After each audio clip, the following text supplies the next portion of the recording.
Welcome back to the Talking Hedge, your cannabis business podcast. I'm Josh Kincaid.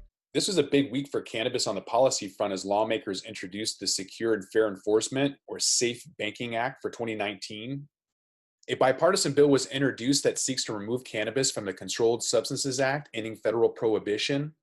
Of course, the bill isn't perfect as it does prohibit some cultivation unless it's medical, and most retail outlets would be run by the government, which of course opens the door to all kinds of inefficiencies and potential loss of revenue taxes.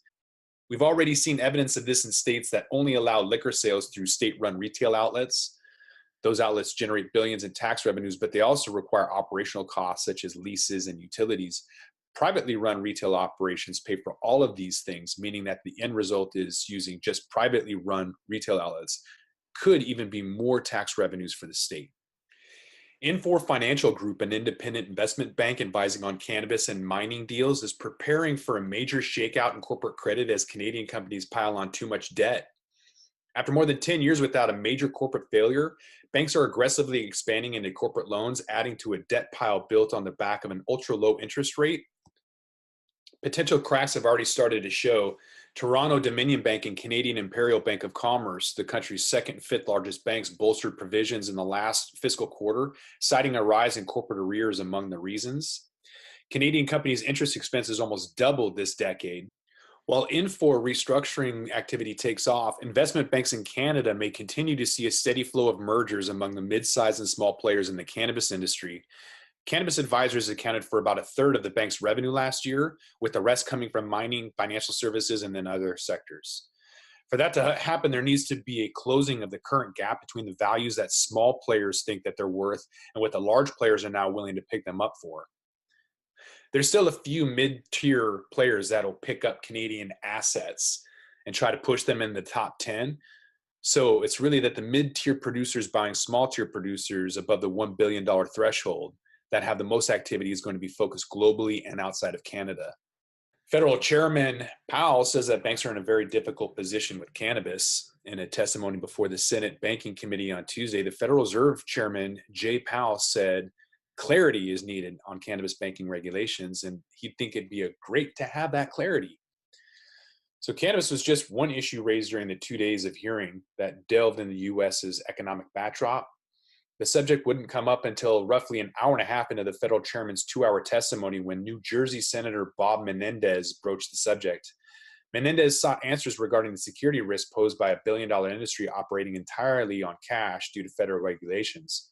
Powell answered that he did not have any information to provide any clarity on the situation before adding his own desire for clarity on the matter. Financial institutions and their regulators and supervisors are in a very difficult position here, with marijuana being illegal under federal law and legal under a growing number of state laws, Powell said. It puts financial institutions in a very difficult place and puts the supervisors in a difficult place too. It'd be very nice to have clarity on that supervisory relationship. Powell also said in response to Menendez that more clarity on insurance for marijuana businesses would also be helpful. The Fed chairman also fielded questions on matters such as tightening incomes in the labor force, suggesting globalization would be a source of the concern. A California bill would legalize cryptocurrency for tax payments from cannabis-related businesses.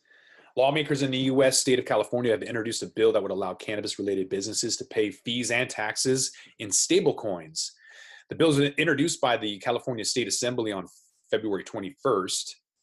The bill would authorize that city or county in determining that method to either accept stablecoins directly into a digital wallet controlled by the jurisdiction, or to utilize a third-party digital asset payment processor that allows for the immediate conversion of any payments made by stablecoins into the US dollars and deposit into an account of that jurisdiction. In 2017, the Dash network began implementing Dash as a payment option in the cannabis industry's point-of-sale devices. In doing so, Dash reportedly aimed to save the industry 10 to 15% as a decreased flow of paper money would stymie the need for cash boxes, safes, and guards. Other U.S. states have also introduced bills that would help tax payments in cryptocurrency. In January, legislators in the U.S. State of New Hampshire proposed a bill to accept Bitcoin for state payments.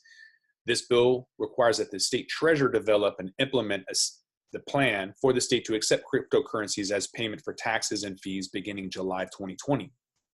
So it feels like every week we learn about a former Wall Street executive or politician migrating into the cannabis industry, from former Mexican President Vincent Fox joining several marijuana companies to a former MTV executive taking over a CEO role.